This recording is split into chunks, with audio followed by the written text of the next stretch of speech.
മൂന്ന് രാജ്യങ്ങളെ പിടിച്ചുകുലുക്കി അഫ്ഗാനിസ്ഥാനിൽ വൻ ഭൂകമ്പം. പാകിസ്ഥാനിൽ മരണസംഖ്യ 70 കടന്നു. ഇന്ത്യയിൽ ശ്രീനഗറും ദില്ലിയിലും ഉത്തരേന്ത്യയിലും സംസ്ഥാനങ്ങളിലും ഭൂചലനം രേഖപ്പെടുത്തി. ദില്ലിയിൽ ബഹുനില കെട്ടിടങ്ങളിൽ നിന്നും ജനങ്ങൾ ഇറങ്ങിയോടി. അഫ്ഗാനിസ്ഥാന്റെ തലസ്ഥാനമായ കാബൂളിൽ നിന്നും വടക്ക് 256 കിലോമീറ്റർ ദൂരത്തുള്ള ഹിന്ദുക്കുഷ് മേഖല പ്രഭവസ്ഥാനമാക്കിയാണ് വൻ ഭൂചലനമുണ്ടായത്. ഇന്ത്യൻ സമയം 2:39 റിക്ടർ സ്കെയിലിൽ 7.5 തീവ്രത രേഖപ്പെടുത്തിയ ഭൂമികുലുക്കത്തിൽ പാകിസ്ഥാനും ഇന്ത്യയും കുലുങ്ങി. പാകിസ്ഥാന്റെ തലസ്ഥാനമായ ഇസ്ലാമാബാദിലടക്കം ബഹുനില കെട്ടിടങ്ങൾ നിലംപൊത്തി. തകർന്ന കെട്ടിടങ്ങൾക്കിടയിൽപ്പെട്ട സ്ത്രീകളും കുട്ടികളുമടക്കം നിരവധി പേർ കൊല്ലപ്പെട്ടു. ആയിരക്കണക്കിന് പേർക്ക് പരിക്കുപറ്റി. അഫ്ഗാനിസ്ഥാനിലും വൻ നാശം വിതച്ചു. തക്കാർ പ്രവിശ്യയിൽ സ്കൂൾ കെട്ടിടം തകർന്ന് 12 വിദ്യാർത്ഥിനികൾ കൊല്ലപ്പെട്ടു. അനൌദ്യോഗിക കണക്ക് പ്രകാരം മരണസംഖ്യ 100 കടന്നിട്ടുണ്ട്. ഇന്ത്യയിൽ ശ്രീനഗറിൽ ഭൂമികുലുക്കത്തെ തുടർന്ന് വൈദ്യുതി ബന്ധം വിച്ഛേദിക്കപ്പെട്ടു. ഫോൺ ലൈനുകളും തകരാറിലായി. ഹിമാചൽ പ്രദേശ്, ഹരിയാന, ബീഹാർ, പഞ്ചാബ്, ദില്ലി സംസ്ഥാനങ്ങളെ കാര്യമായി ഭൂമികുലുക്കം ബാധിച്ചു. മിനിറ്റുകളോളം കുലുക്കം നീണ്ടുനിന്നു. ദില്ലിയിൽ ഉയർന്ന കെട്ടിടങ്ങളിൽ നിന്നും ജനങ്ങൾ ഇറങ്ങിയോടി. ദില്ലി മെട്രോയുടെ പ്രവർത്തനം അല്പസമയത്തേക്ക് നിർത്തിവെച്ചു. സൈന്യത്തോട് സർവ്വസജ്ജരായിരിക്കാൻ നിർദ്ദേശം നൽകിയിട്ടുണ്ട്. ദുരന്ത നിവാരണ സേനയുടെ ബറ്റാലിയനുകളും സജ്ജമായി. പ്രധാനമന്ത്രി നരേന്ദ്രമോദി പാകിസ്ഥാന് സഹായം വാഗ്ദാനം ചെയ്തു. News bureau, Delhi. അധോലോക പിടികിട്ട പുള്ളി ഛോട്ടാ രാജൻ അറസ്റ്റിൽ. ഇന്തോനേഷ്യയിലെ ബാലിയിൽ നിന്നാണ് അറസ്റ്റിലായത്. നിരവധി അധോലോക കൊലപാതകങ്ങൾക്കും കുറ്റകൃത്യങ്ങൾക്കും പിടികിട്ട പുള്ളിയായി പ്രഖ്യാപിച്ച ഛോട്ടാ രാജൻ ദശാബ്ദങ്ങൾ നീണ്ട അന്വേഷണത്തിലൊടുവിലാണ് ഇന്റർപോളിന്റെ അറസ്റ്റിലായത്. ഛോട്ടാ രാജന്റെ അറസ്റ്റ് CBI ഡയറക്ടർ സ്ഥിരീകരിച്ചു. ഒരു കാലത്ത് ദാവൂദ് ഇബ്രാഹിമിന്റെ വലങ്കയും ദാവൂദിന്റെ ഡി കമ്പനിയിലെ പ്രമുഖനുമായിരുന്ന പിടികിട്ടാപ്പുള്ളിയാണ് ഛോട്ടാ രാജൻ. ദാവൂദുമായി തെറ്റിപ്പിരിഞ്ഞതു മുതൽ ഇയാളെ തീർക്കാൻ അവസരം പാർത്ത് കഴിയുകയായിരുന്നു ദാവൂദിന്റെ ആളുകൾ. ഓസ്ട്രേലിയയിലെ സിഡ്നിയിൽ മറ്റൊരു പേരിൽ കഴിഞ്ഞിരുന്ന ഛോട്ടാ രാജൻ അവിടെ നിന്ന് ഇന്തോനേഷ്യയിലെ ബാലിയിലുള്ള റിസോർട്ടിൽ പോകാനായി വിമാനത്തിൽ വന്നിറങ്ങുമ്പോഴായിരുന്നു അറസ്റ്റ്. ഇന്റർപോളാണ് ഇന്തോനേഷ്യൻ പോലീസിന് രഹസ്യ വിവരങ്ങൾ നൽകിയത്. സിഡ്നിയിൽ നിന്ന് ബാലിയിലെ റിസോർട്ടിലെത്തിയ ഉടനെയായിരുന്നു അറസ്റ്റെന്ന് ബാലി പോലീസ് വക്താവ് ഹെൻറി വിയാൻഡോ പറഞ്ഞു. കൊലപാതക കേസുകളെ തുടർന്ന് റെഡ് നോട്ടീസിലുള്ള ഛോട്ടാ രാജൻ കുറച്ചു ദിവസമായി കാൻബറയിലുണ്ടെന്ന വിവരമുണ്ടായിരുന്നു. ഛോട്ടാ രാജനെ പിടികൂടിയതായി ഇന്ത്യയെ ഇന്റർപോൾ അറിയിച്ചിട്ടുണ്ട്. ഇന്ത്യയിൽ 20 കൊലപാതക കേസുകളിൽ പ്രതിയായ ഛോട്ടാ രാജൻ നിരവധി തീവ്രവാദ കേസുകളിലും പ്രതിയാണ്. ഛോട്ടാ രാജനെ പിടികൂടാൻ ഇന്ത്യ ഓസ്ട്രേലിയയുമായി നിരന്തരം ബന്ധപ്പെട്ട് വരികയായിരുന്നു. ഇരു രാജ്യങ്ങളും തമ്മിൽ കുറ്റവാളികളെ കൈമാറാൻ കരാറുകൾ നിലവിലുള്ളതിനാൽ ഛോട്ടാ രാജനെ വിട്ടുകിട്ടാൻ തടസ്സങ്ങളുണ്ടാവില്ലെന്നാണ് സൂചന. News desk. ഫരീദാബാദിൽ 10 വയസ്സുകാരി ക്ഷേത്രത്തിനുള്ളിൽ ബലാത്സംഗത്തിന് ഇരയായി. ക്ഷേത്ര ജീവനക്കാരനാണ് ബലാത്സംഗം ചെയ്തത്. വിഗ്രഹത്തിൽ ചാർത്താനുള്ള വസ്ത്രം എടുത്തുകൊണ്ടുവരാൻ പൂജാരി പെൺകുട്ടിയെ അയച്ചപ്പോൾ പിന്തുടർന്നെത്തിയ ബണ്ടി എന്നയാൾ ബലാത്സംഗം ചെയ്യുകയായിരുന്നാണ് പെൺകുട്ടിയുടെ പരാതി. പെൺകുട്ടി ഒച്ചവെച്ചപ്പോൾ വായ് പൊത്തിപ്പിടിക്കുകയും പ്രത്യാഘാതമുണ്ടാകുമെന്ന് ഭീഷണിപ്പെടുത്തിയതായും പരാതിയിലുണ്ട്. ബണ്ടി ഒളിവിലാണ്. അന്വേഷണം നടക്കുകയാണെന്ന് പോലീസ് വ്യക്തമാക്കി. കുട്ടികളെ ലൈംഗിക പീഡനത്തിനിരയാക്കുന്നവരെ ഷണ്ടറാക്കണമെന്ന് മദ്രാസ് ഹൈക്കോടതി. ഷണ്ടറാക്കണമെന്ന നിർദ്ദേശം പ്രാകൃതമാണെന്ന് തോന്നാമെങ്കിലും ഇത്തരം കാടത്തരം കാണിക്കുന്നവർക്ക് മറ്റു ശിക്ഷകൾ മതിയാകില്ലെന്നും മദ്രാസ് ഹൈക്കോടതി അഭിപ്രായപ്പെട്ടു. കുട്ടികളോടുള്ള ലൈംഗിക ആസക്തിയുടെ പേരിൽ അറസ്റ്റ് ചെയ്യപ്പെട്ട വിദേശ പൗരന്റെ കേസ് പരിഗണിക്കുകയായിരുന്നു കോടതി. കുറ്റവാളികളെ രാസവസ്തുക്കൾ ഉപയോഗിച്ച് ഷണ്ടരാക്കുന്നത് അമേരിക്ക അടക്കമുള്ള രാജ്യങ്ങളിൽ അനുവദനീയമാണ്. എല്ലാവരും ഇതിനോട് യോജിക്കണമെന്നില്ലെന്നും പക്ഷേ സമൂഹത്തിലെ യാഥാർത്ഥ്യം മനസ്സിലാക്കാൻ എല്ലാവരും ശ്രമിക്കണമെന്നും കോടതി അഭിപ്രായപ്പെട്ടു. Justice N. കൃപാകരൻ ആണ് ഏറെ വിവാദമായേക്കാവുന്ന നിർദ്ദേശം മുന്നോട്ട് വെച്ചത്. നീന്തലറിയാവുന്ന സ്വാമി ശാശ്വതീകാനന്ദ എങ്ങനെ മുങ്ങി മരിച്ചുവെന്ന് ഹൈക്കോടതി. പുനരന്വേഷണത്തിന്റെ വിശദാംശങ്ങൾ കോടതിയെ അറിയിക്കാൻ ജസ്റ്റിസ് B. കമാൽ പാക്ഷ സർക്കാരിന് നിർദ്ദേശം നൽകി. എന്നാൽ സ്വാമിയുടേത് ജലസമാധിയല്ലെന്നും അന്വേഷണം വേണമെന്നും R. ബാലകൃഷ്ണപിള്ള ആവശ്യപ്പെട്ടു. ശാശ്വതീകാനന്ദയുടെ മരണം പുനരന്വേഷിക്കാൻ സർക്കാർ എതിരല്ലെന്നും 2 ആഴ്ചയ്ക്കകം റിപ്പോർട്ട് സമർപ്പിക്കുമെന്നും ചെന്നിത്തല പറഞ്ഞു. പുനരന്വേഷണം ആവശ്യപ്പെട്ട് സർക്കാരിന് രേഖാമൂലം കത്ത് നൽകിയെന്ന് KPCC പ്രസിഡന്റ് VM സുധീരൻ വ്യക്തമാക്കി. നീന്തലറിയാവുന്ന സ്വാമി എങ്ങനെ മുങ്ങിമരിച്ചുവെന്ന സംശയമാണ് ജസ്റ്റിസ് B. കമാൽ പാഷ പ്രകടിപ്പിച്ചത്. 3 സാഹചര്യങ്ങളിലാണ് നീന്തലറിയാവുന്ന ഒരാൾ മുങ്ങിമരിക്കുകയെന്ന് കോടതി ചൂണ്ടിക്കാട്ടി. തലയ്ക്കടിയേൽക്കുകയോ നീന്തി തളർന്ന് കൈകാലുകൾ കുഴയുകയോ വിഷാംശം ഉള്ളിൽ ചെല്ലുകയോ വേണം. ഇവയിൽ ഏതെങ്കിലും ഒന്ന് സംഭവിച്ചിട്ടുണ്ടോ എന്ന് കോടതി ആരാഞ്ഞു. എന്നാൽ ഇക്കാര്യത്തിൽ വ്യക്തമായ മറുപടി നൽകാൻ പോലീസിനു വേണ്ടി ഹാജരായ prosecution director general T. Asif അലിക്ക് കഴിഞ്ഞില്ല. മാത്രമല്ല, പുതിയ വെളിപ്പെടുത്തലുകൾ ഇല്ലാത്ത സാഹചര്യത്തിൽ പുനരന്വേഷണത്തിൻ്റെ ആവശ്യമില്ലെന്ന നിലപാടും അദ്ദേഹം സ്വീകരിച്ചു. 6 SP-മാർ നേരിട്ട് കേസന്വേഷിച്ചതാണെന്നും സർക്കാർ കോടതിയിൽ വിശദീകരിച്ചു. എന്നാൽ സാക്ഷിമൊഴികളോ ഫോറൻസിക് പരിശോധനാ ഫലങ്ങളോ സബ് ഡിവിഷണൽ മജിസ്ട്രേറ്റ് മുമ്പാകെ ഹാജരാക്കിയിട്ടില്ലെന്ന വിവരം ഹർജിക്കാർ ചൂണ്ടിക്കാട്ടി. ഇതിനെ തുടർന്ന് വിശദീകരണ പത്രിക സമർപ്പിക്കാൻ കോടതി സർക്കാരിനോട് നിർദ്ദേശിക്കുകയായിരുന്നു. ഇതിന് 2 ആഴ്ച സമയവും അനുവദിച്ചു. ഇതിനിടെ ശാശ്വതീകാനന്ദയുടെ മരണം ജലസമാധിയല്ലെന്ന് മുൻമന്ത്രി ആർ ബാലകൃഷ്ണപിള്ള പറഞ്ഞു.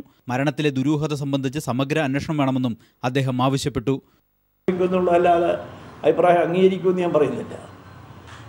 ഈ ശാശ്വതാനന്ദ സ്വാമി ഭയങ്കരമായി നീന്തറിയാവുന്ന ആളായിരുന്നു. അദ്ദേഹം നീന്ത് പഠിച്ചത് മണക്കാട്ടിക്കരയില. എന്നോട് അദ്ദേഹം പറയും, പള്ളിക്കുടുത്തി പോകുന്ന സമയം മുതൽ വൈകിട്ട് സ്കൂളിൽ നിന്ന് വരുമ്പോൾ നിക്കറും സ്ലേറ്റ് ഒന്ന് സ്ലേറ്റ് പുസ്തകമൊക്കെ കരയെ വെച്ചതിന് ശേഷം അദ്ദേഹം അക്കരയ്ക്കര നീന്ത് വരുന്നു മണക്കാട്ടിക്കരയിൽ. പിന്നെ അദ്ദേഹം നല്ല നീന്തൽ വിദഗ്ധരായിരുന്നു. അദ്ദേഹം നീന്താൻ അറിയാവുന്ന ആൾ പുഴയിലെങ്ങനെ മുങ്ങി മരിച്ചതെന്ന് എനിക്കറിയില്ല. അദ്ദേഹം ആത്മഹത്യ ചെയ്യില്ല എന്നുള്ള കാര്യം 3 തരം, അതായത് സ്വയം സമാധി സ്വീകരിക്കില്ല എന്ന് എനിക്ക് 3 തരം അഭിപ്രായമുണ്ട്. പിന്നെ പോസ്റ്റ്മോർട്ടം റിപ്പോർട്ടൊക്കെ വളരെ ദുരൂഹമാണ്. ഇത് ആരെങ്കിലും കൊലപ്പെടുത്തിയതാണോ, ചെയ്തതാണോ, വിഷം ചേർത്തതാണോ, പിടിച്ചു കെട്ടിയതാണോ, തലക്കടിച്ചാണോ ഒന്നും എനിക്കറിയില്ല. മരിക്കുന്നതിന് തലേ ദിവസം സ്വാമി ശാശ്വതീകാനന്ദ മുഖ്യമന്ത്രിയെ കണ്ടിരുന്നുവെന്നും ബാലകൃഷ്ണപിള്ള ചൂണ്ടിക്കാട്ടി. News bureau, Kochi. വെള്ളാപ്പള്ളിയുടെയും കുടുംബാംഗങ്ങളുടെയും മൈക്രോ ഫിനാൻസ് തട്ടിപ്പിനെതിരെയും വിദേശ നാണയ വിനിമയ ചട്ടലംഘനത്തിനെതിരെയും കേസെടുക്കാൻ സർക്കാർ തയ്യാറാകാത്തത് സ്വാർത്ഥ താൽപര്യം മുൻനിർത്തിയെന്ന് CPIM പോളിറ്റ് ബ്യൂറോ അംഗം പിണറായി വിജയൻ പറഞ്ഞു. എന്നാൽ UDF BJP കൂട്ടുകെട്ടിലെ മധ്യസ്ഥനാണ് വെള്ളാപ്പള്ളിയെന്ന് CPIM സംസ്ഥാന സെക്രട്ടറി കോടിയേരി ബാലകൃഷ്ണനും വ്യക്തമാക്കി. അത് ഉമ്മൻചാണ്ടി ഇത്തരം കാര്യങ്ങളിൽ നടപടി സ്വീകരിക്കുമെന്ന് കാണണ്ട. ഉമ്മൻചാണ്ടി പ്രതീക്ഷിക്കുന്നത് വെള്ളാപ്പള്ളി നടേശൻ്റെ സഹായത്തോടു കൂടി RSS കുറച്ച് ശക്തിപ്പെടുന്നുണ്ടെങ്കിൽ ആ ശക്തി തനിക്ക് താൽക്കാലിക ലാഭത്തിന് വേണ്ടി ഉപയോഗിക്കാൻ പറ്റുന്നതാണ്. അപ്പോൾ അതിനു വേണ്ടിയുള്ള ഒരു ദുഷ്ടലാക്കോടെയാണ് ഉമ്മൻചാണ്ടി കാര്യങ്ങൾ നീക്കുന്നത്. അതിൻ്റെ ഫലം എന്താ? ഇത്തരം നിയമവിരുദ്ധ പ്രവർത്തനങ്ങളിലേക്കൊന്നും അന്വേഷണം വ്യാപിക്കരുത് എന്ന തരത്തിൽ തന്നെ തടയിടാൻ സർക്കാരിൻ്റെ ഭാഗത്തുനിന്ന് നീക്കങ്ങൾ ഉണ്ടാകും. UDFും BJPയുമായിട്ടുള്ള കൂട്ടുകെട്ടിൽ മധ്യസ്ഥനാണ്, ഇടനിലക്കാരനാണ് വെള്ളാപ്പള്ളി നടേശൻ. ഈ അവിശുദ്ധ കൂട്ടുകെട്ടിന് രംഗമൊരുക്കാനാണ് SNDP ഉണ്ടാക്കാൻ പോകുന്നെന്ന് പറയുന്ന പാർട്ടിയുടെ ഭരണഘടന തയ്യാറായി കൊടുക്കാൻ ഉമ്മൻചാണ്ടി ചുമതലപ്പെടുത്തിയിരിക്കുന്നത് രാജൻ ബാബുവിനെയാണ്, അഡ്വക്കേറ്റ് രാജൻ ബാബു. ഇത് അവർ തമ്മിലുള്ള രഹസ്യബന്ധത്തിൻ്റെ ഏറ്റവും വലിയ തെളിവാണ്. മൈക്രോ ഫിനാൻസ് തട്ടിപ്പിനെ കുറിച്ചുള്ള VSന്റെ പരാതിയിൽ അന്വേഷണം നടത്തുമെന്ന് ആഭ്യന്തരമന്ത്രി രമേശ് ചെന്നിത്തല. പരാതി ഹോം സെക്രട്ടറിയുടെ പരിഗണനയിൽ ആണെന്നും ചെന്നിത്തല വ്യക്തമാക്കി. പിണറായി വിജയന്റെയോ CPMന്റെയോ മതേതര സർട്ടിഫിക്കറ്റ് കൊണ്ട് നടക്കേണ്ട ആവശ്യവുമില്ല. പരാജയ ഭീതി കൊണ്ട് മാത്രമല്ല, അതിന്റെ പേരിൽ 2 മതേതര വോട്ടുകൾ കിട്ടുമോ എന്നുള്ള പരീക്ഷണമാണ്. അത് നടക്കാൻ പോകുന്നില്ല. ആ വേലയൊക്കെ ജനങ്ങൾക്കറിയാവുന്നതാണ്. അത്തരം തന്ത്രങ്ങളൊന്നും അതൊക്കെ വളരെ പഴയ തന്ത്രങ്ങളാണ്. അതൊന്നും കേരളത്തിൽ വിജയിക്കാൻ പോകുന്നില്ല. ഈ മൈക്രോ ഫിനാൻസുമായിട്ട് ബന്ധപ്പെട്ട് VSന്റെ പരാതി അട്ടിമറിക്കപ്പെടുന്നു എന്നാണ് അവരുടെ ആരോപണം. അങ്ങനെ ഒരു അട്ടിമറിക്കപ്പെടില്ല എന്നൊരു ഉറപ്പ് ആഭ്യന്തരമന്ത്രിക്ക് പറയാൻ പറ്റും? പ്രതിപക്ഷ നേതാവിന്റെ പരാതി അട്ടിമറിക്കപ്പെടുന്ന പ്രശ്നമില്ല. പക്ഷെ അത് നിയമപരമായി പരിശോധിച്ചേ നമുക്ക് ചെയ്യാൻ കഴിയുള്ളൂ. അത് നിയമപരമായി ഗവൺമെന്റ് പരിശോധിക്കും. പരിശോധിച്ച ശേഷം എന്ത് നടപടികൾ വേണമെന്ന് തീരുമാനിക്കും. ദാദ്രി ഹരിയാന കൂട്ടക്കൊലകളിൽ മുഖ്യമന്ത്രി ഉമ്മൻചാണ്ടിയുടെ മൗനം BJPയെയും RSSനെയും പിന്താങ്ങുന്നതിന് തുല്യമാണെന്ന് CPIM പോളിറ്റ് ബ്യൂറോ അംഗം പിണറായി വിജയൻ പറഞ്ഞു. UDFന്റെ ഭാഗമാണ് ലീഗെന്നും ലീഗിനെ സംബന്ധിച്ച വ്യാമോഹം CPIM വെച്ചു പുലർത്തുന്നില്ലെന്നും പിണറായി വിജയൻ പറഞ്ഞു. തിരുവനന്തപുരത്ത് പത്രപ്രവർത്തക യൂണിയൻ സംഘടിപ്പിച്ച മുഖാമുഖം പരിപാടിയിൽ സംസാരിക്കുകയായിരുന്നു അദ്ദേഹം. ലോക്സഭാ തെരഞ്ഞെടുപ്പിൽ നേടിയ വോട്ടുകൾ ഇത്തവണ BJP നേടില്ലെന്ന് കോടിയേരി ബാലകൃഷ്ണൻ. ലീഗിന്റേത് വർഗീയവിരുദ്ധ നിലപാടെന്ന് കുഞ്ഞാലിക്കുട്ടി പറഞ്ഞു. നേതൃത്വത്തിന്റെ കൂടി വിലയിരുത്തലാകും തെരഞ്ഞെടുപ്പെന്ന് രമേശ് ചെന്നിത്തല വ്യക്തമാക്കി.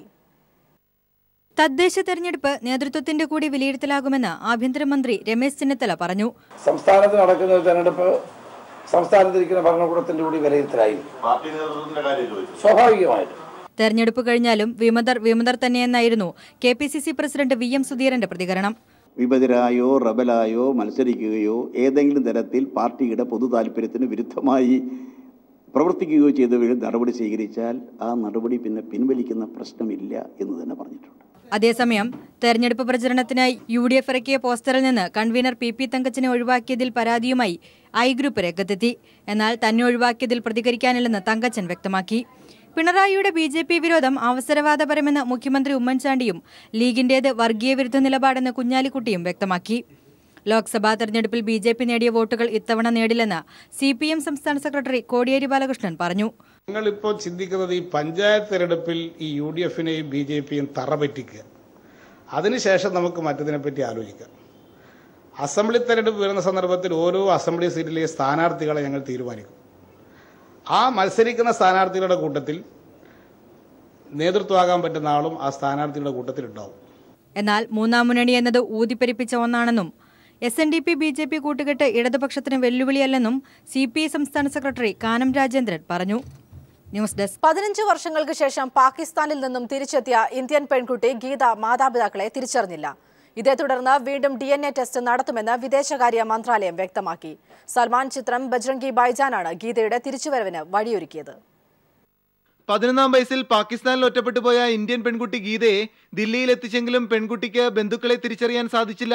മൂകയും ബദിരിയുമായ ഗീതയുടെ കാര്യം ബജ്രംഗി ബൈജാൻ എന്ന സിനിമ ഹിറ്റായതോടെയാണ് ചർച്ചയായത്. 2004-ൽ ഇക്കാര്യം പാക് മാധ്യമങ്ങളും അന്താരാഷ്ട്ര മാധ്യമങ്ങളും റിപ്പോർട്ട് ചെയ്യുകയും ചെയ്തിരുന്നു. തുടർന്ന് അവകാശവാദം ഉന്നയിച്ച 4 കുടുംബങ്ങളുടെ ഫോട്ടോയുമായി ഇന്ത്യൻ ഹൈക്കമ്മീഷണർ പെൺകുട്ടിയെ കാണിച്ചു. ബീഹാർ സ്വദേശി മൊഹദ അച്ഛനാണെന്ന് പെൺകുട്ടി തിരിച്ചറിഞ്ഞതനുസരിച്ചാണ് ഇന്ത്യ പാകിസ്ഥാൻ സംയുക്ത നീക്കത്തിൽ ഗീതയെ വിമാനമാർഗം ദില്ലിയിൽ എത്തിച്ചത്. എന്നാൽ വീട്ടുകാരെ നേരിട്ട് കണ്ടപ്പോൾ ഗീത തിരിച്ചറിഞ്ഞില്ല. വിദേശകാര്യമന്ത്രി സുഷമ സ്വരാജാണ് ഇക്കാര്യം മാധ്യമങ്ങളെ അറിയിച്ചത്. മാതാപിതാക്കളെ തിരിച്ചറിയുന്നതിന് വേണ്ടി ഇനി DNA ടെസ്റ്റ് നടത്തും. DNA ഫലം വരുന്നതുവരെ ഗീതയെ ഇന്ത്യയിലുള്ള ബദിര മൂക വിദ്യാലയത്തിൽ താമസിപ്പിക്കുമെന്നും വിദേശകാര്യ മന്ത്രാലയം അറിയിച്ചു. 14 വർഷം മുമ്പ് പാകിസ്ഥാനിലകപ്പെട്ട ഇന്ത്യൻ പെൺകുട്ടിക്ക് ജന്മനാട്ടിൽ തിരിച്ചെത്താൻ ഇന്ത്യ അവസരമൊരുക്കിയെങ്കിലും സമാന ആവശ്യങ്ങൾക്ക് പാകിസ്ഥാനോട് ഇന്ത്യ എന്ത് നിലപാടിനി സ്വീകരിച്ചേക്കുമെന്നതും നിർണായകമാകും. ക്യാമറമാൻ ഗോപി കടവല്ലൂരിനൊപ്പം മനുശങ്കരൻ, ദില്ലി. പൊതുജനങ്ങളെ ആക്രമിക്കുന്ന നായ്ക്കളെ കൊല്ലാമെന്ന് സുപ്രീം കോടതി. മൃഗസംരക്ഷണ നിയമങ്ങൾ പാലിച്ചുകൊണ്ടാണ് കൊല്ലേണ്ടതെന്നും സുപ്രീം കോടതി അറിയിച്ചു. അതേസമയം അപകടകാരികളായ നായ്ക്കളെ കൊല്ലാമെന്ന കേരള ഹൈക്കോടതി ഉത്തരവ് സ്റ്റേ ചെയ്യണമെന്ന ആവശ്യത്തിന്മേൽ അടുത്ത മാസം 18-ന് വിശദമായ വാദം കേൾക്കും. ചന്ദ്രബോസ് വധക്കേസിൽ 1-ാം സാക്ഷി അനൂപ് കൂറുമാറിയതായി കോടതി. 164 സ്റ്റേറ്റ്മെന്റ് പോലീസിന്റെ നിർദ്ദേശപ്രകാരമാണ് നൽകിയതെന്നാണ് അനൂപിന്റെ കോടതിയിലെ മൊഴി.